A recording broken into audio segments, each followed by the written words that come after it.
Bienvenue dans le podcast Ose briller. Je suis Élodie Leclerc et je suis ici pour te partager toutes les clés pour te libérer, t'accepter pleinement, rejoindre le mouvement de la vie et briller de mille feux. Je me réjouis de partager ce nouvel épisode à tes côtés. Installe-toi confortablement et savoure cet instant.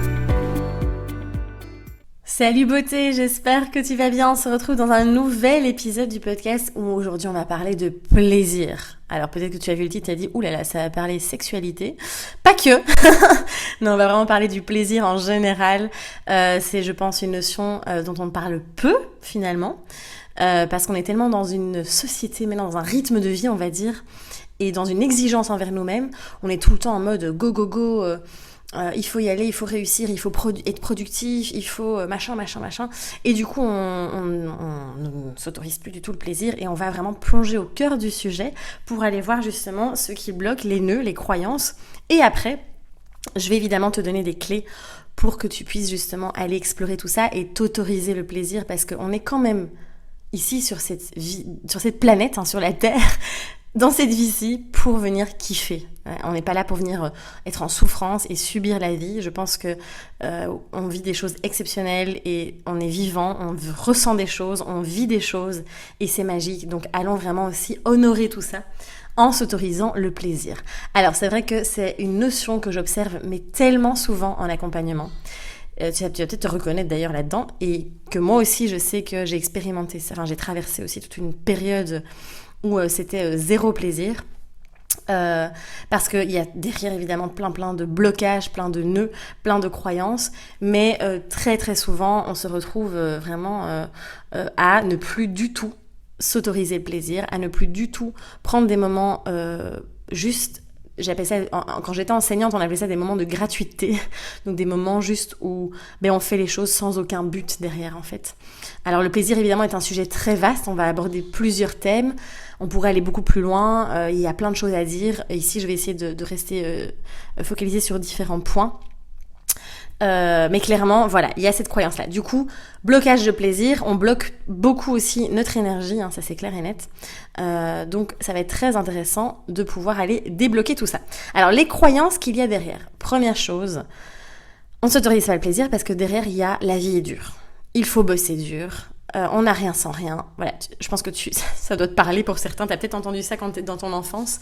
Voilà, il y a toutes ces croyances que la vie est dure, que la vie, il faut bosser comme un dingue, qu'il faut traverser des choses, des expériences compliquées, que c'est pas facile, qu'on n'a rien sans rien, etc. Donc tout ça déjà vient entraver finalement ce plaisir qu'on pourrait avoir. Ensuite, il y a je ne mérite pas le plaisir. Donc là aussi, il y a un truc de je m'auto-punis, je ne mérite pas, du coup il y a un manque clairement de respect et d'amour de soi. Et donc, forcément, quand on ne se respecte pas, quand on ne s'aime pas pleinement, on va se punir aussi. Peut-être qu'il y a une blessure d'humiliation derrière ou quoi, mais je ne mérite pas le plaisir. Il y a vraiment des personnes qui me disent ça en accompagnement. C'est non, écoute, je ne mérite pas le plaisir. Je comprends pas pourquoi, je vois pas pourquoi je me ferais plaisir. Donc ça, c'est une croyance aussi qui est ce que je rencontre très souvent. Autre chose, c'est si je me fais plaisir, je ne vais pas réussir la vie. Si je prends trop de plaisir, si je prends trop des moments où je me fais plaisir, je vais pas réussir ma vie. Alors que on n'est pas là pour réussir la vie déjà. Et vraiment de se dire, en fait si j'y ai droit, il y a pas de souci. Et c'est pas parce que je me fais plaisir, que je m'autorise ça, que je ne vais pas réussir à créer des projets ou réussir à me créer, etc. Ensuite il y a je dois travailler dur sur moi.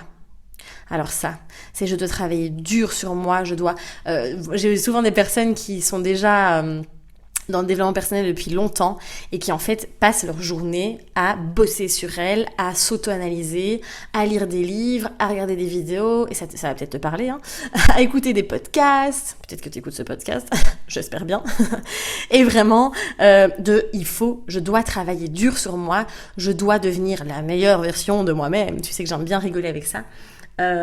Et donc il y a une pression de malade derrière tout ça, vraiment une grosse pression qui fait que je ne laisse plus du tout la place au plaisir. Parce que derrière ça, il faut toujours qu'il y ait un objectif, un but et que j'évolue, il faut que j'évolue, genre comme si c'était, genre dans cette vie-ci, là, à la fin, il faut que j'ai une médaille, quoi. Donc ça aussi, c'est une grosse croyance qu'il y a derrière. Du coup, il y a aussi, alors j'ai noté, mais je l'ai déjà dit tout à l'heure, donc je n'ai pas le droit, mais du coup, je me punis. Il y a vraiment ce truc-là. C'est, en fait, finalement, là, c'est je me contrôle et je contrôle la vie. Et comme tout doit être contrôlé, eh bien, souvent, on oublie dans le contrôle de ce qu'on est en train de mettre en place les moments de plaisir. En général, c'est complètement, on met ça vraiment aux oubliettes, quoi. Alors, il y a aussi, parlons-en quand même aussi du plaisir sexuel. Il y a une grosse croyance aussi. Il y a encore beaucoup de tabous par rapport autour du sexe. Alors, heureusement, c'est en train d'être mis en lumière, etc. Mais quand même, le plaisir sexuel, il y a vraiment une croyance, je sais pas si c'est judéo-chrétien ou si c'est, voilà, mais que c'est sale.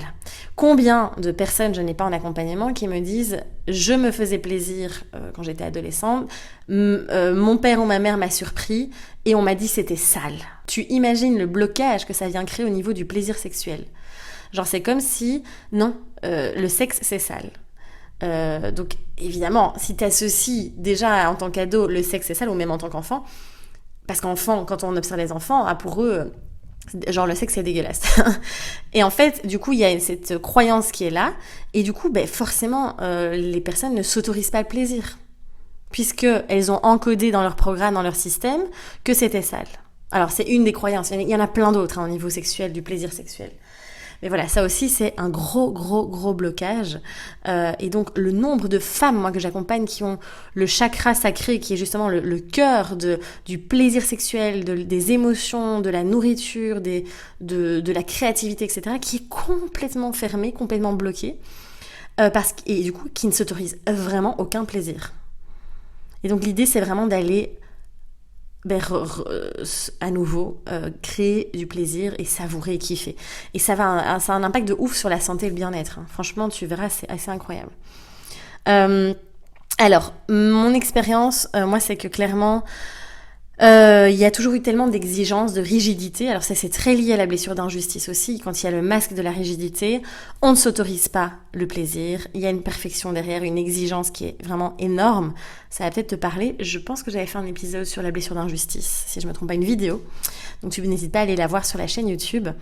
Et en fait, beaucoup d'exigences, surtout depuis que je suis devenue entrepreneur et que voilà, j'ai ma propre entreprise. Je me donnais même pas le droit de faire un jour off. Enfin, c'était vraiment en mode non, il faut que ce soit, faut que ce soit. Et aussi cette croyance de si je prends un jour off et que je me fais plaisir, le lendemain il faudra que ce soit dur. Tu vois, il faudra que je bosse sec et que je bosse à fond. D'ailleurs, mes amis rigolaient tout le temps, ils se foutaient de moi quand je disais vraiment je bosse sec, des choses comme ça. Comme s'il y avait toujours un but derrière, comme s'il y avait toujours aussi... Moi, j'étais vraiment dans cette recherche depuis toujours. Fallait que tout ce que je fasse, il y ait un objectif, il y ait un... Voilà, juste faire les choses pour le plaisir et juste être, finalement. Je voyais pas l'utilité. Et puis, j'ai appris, évidemment, petit à petit à mettre tout ça en place. Et en fait, ces moments de plaisir, vraiment de gratuité, comme je disais, de je fais rien ou je me fais plaisir sans, en tout cas sans qu'il y ait un but et un objectif derrière. C'est ces moments-là qui vont être tellement précieux en fait, ces moments de repos aussi, etc., qui vont être tellement précieux pour venir nourrir aussi les moments où t'es en action, où tu cries, etc. Donc c'est vraiment magique et puis voilà, de prendre du plaisir même au quotidien en fait, dans quasiment tout ce qu'on fait, c'est hyper important. Alors les clés, clairement je vais te partager des clés concrètes. Donc la première chose évidemment pour moi, c'est d'aller explorer la confiance en soi et l'estime de soi. Tant que ça est trop bas, tant que tu te racontes cette histoire aussi, attention, hein, si tu te répètes tout le temps j'ai pas confiance en moi, en fait ça fonctionnera pas et tu resteras dans cette histoire que tu te racontes aussi.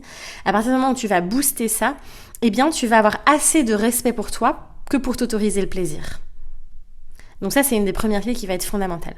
Ensuite de vraiment s'aimer inconditionnellement,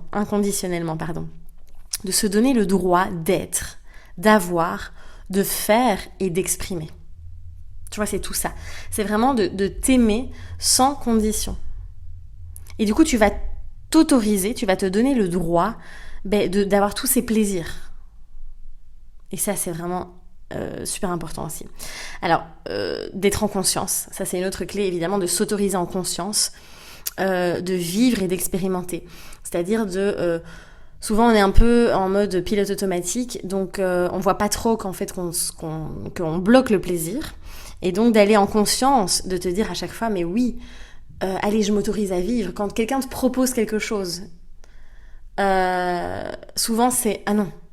Enfin, tu vois, on est souvent sur la défensive, on sait pas trop. En fait, c'est d'oser aller dire oui. Je dis toujours, on est dit oui à la vie. Évidemment, si t'es aligné, faut pas aller dire oui si t'as pas envie. Mais vraiment de dire... si tu sens dans tes tripes, si tu sens en toi que t'as envie d'y aller et ton mental il est là, non, c'est pas raisonnable, par exemple. C'est typique aussi. Ou non, t'as pas le droit. Ou non, tu dois... Autorise-toi ça. Autorise à écouter ce qui résonne, ce qui vibre en toi et ose aller dire oui. Ensuite, s'autoriser le plaisir, c'est se faire un cadeau. C'est s'offrir un cadeau. Donc j'ai envie de t'inviter à vraiment aller t'offrir ces cadeaux, à vraiment t'autoriser ces plaisirs. On est vraiment là pour kiffer cette vie, quoi. Je le répète encore, mais tu vois, on n'est pas censé être là pour juste souffrir, juste évoluer, grandir, et on est là aussi. C'est un melting pot. On est là aussi pour kiffer en fait. Ensuite, ce qui va être super important, c'est de briser les schémas. L'histoire que tu te racontes, tu vois, de reprogrammer, d'aller nettoyer les blessures, d'aller guérir les blessures. Tout ça, je t'invite vraiment à... pour moi, c'est compliqué de faire ça seul. Sincèrement, on peut faire un grand chemin seul. Moi, c'est le jour où je me suis fait accompagner moi-même que j'ai vu des progrès de dingue. Enfin, que genre, ça a été incroyable. Parce que le thérapeute, le coach ou autre vient mettre en lumière, enfin moi c'est mon métier, mais vient mettre en lumière des choses que la personne ne peut pas voir seule. Parce qu'il y a la protection de l'ego, parce qu'il y a les stratégies de défense, parce qu'il y a l'histoire, les schémas qu'on se raconte, les croyances, etc.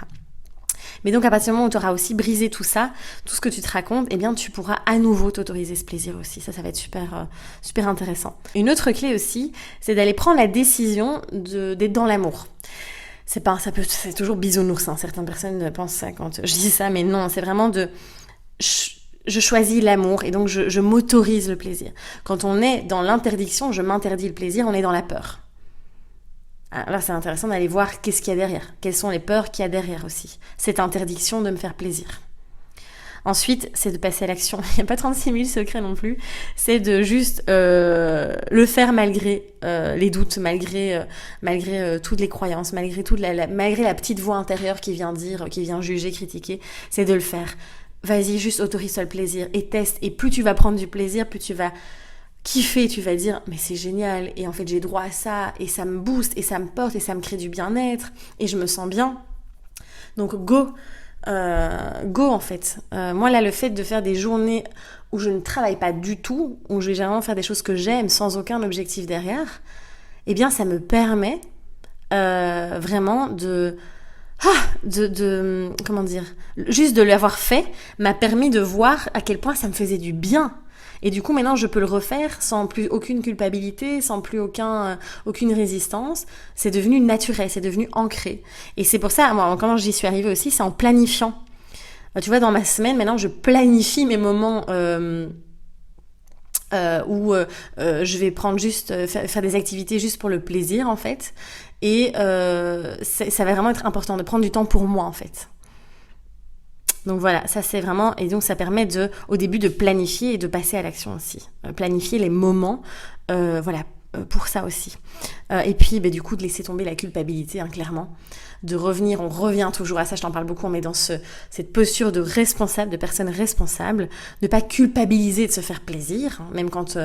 on va manger un bon petit brownies au chocolat, n'est-ce pas? C'est je kiffe, quoi, en fait. Mais j'ai le droit, en fait. J'ai juste le droit. Et je choisis de manger ce brownies, et de pas être là en mode culpabilité, mais j'aurais pas dû, nanana. Non, encore une fois, je choisis, je décide, je suis dans mon plein pouvoir personnel. Et voilà, c'est une question de choix, encore une fois, et de prise de décision. Voilà, j'espère que cet épisode t'aura plu. Vraiment, de toute façon, c'est vraiment d'aller, encore une fois, briser toutes les croyances pour venir s'autoriser le plaisir aussi. Même le plaisir sexuel, comme je disais, de vraiment s'autoriser ça. Et plus tu vas lâcher, plus tu vas t'autoriser, plus tu vas pouvoir aussi vivre ce plaisir et ça va plus être quelque chose de sale ou de douloureux aussi. Mais bon, ça peut être un tout autre sujet, ça mériterait carrément un podcast entier là-dessus. Donc voilà, écoute beauté, j'espère que ça t'a plu. J'espère vraiment que cet épisode t'a apporté pas mal de clés, que tu vas t'autoriser beaucoup plus à te faire plaisir aussi. N'hésite pas en tout cas à liker l'épisode, à le partager autour de toi et à t'abonner si ce n'est pas encore fait. Je te dis à très très vite pour un prochain épisode. Et puis, prends soin de toi évidemment et ose rayonner. À bientôt!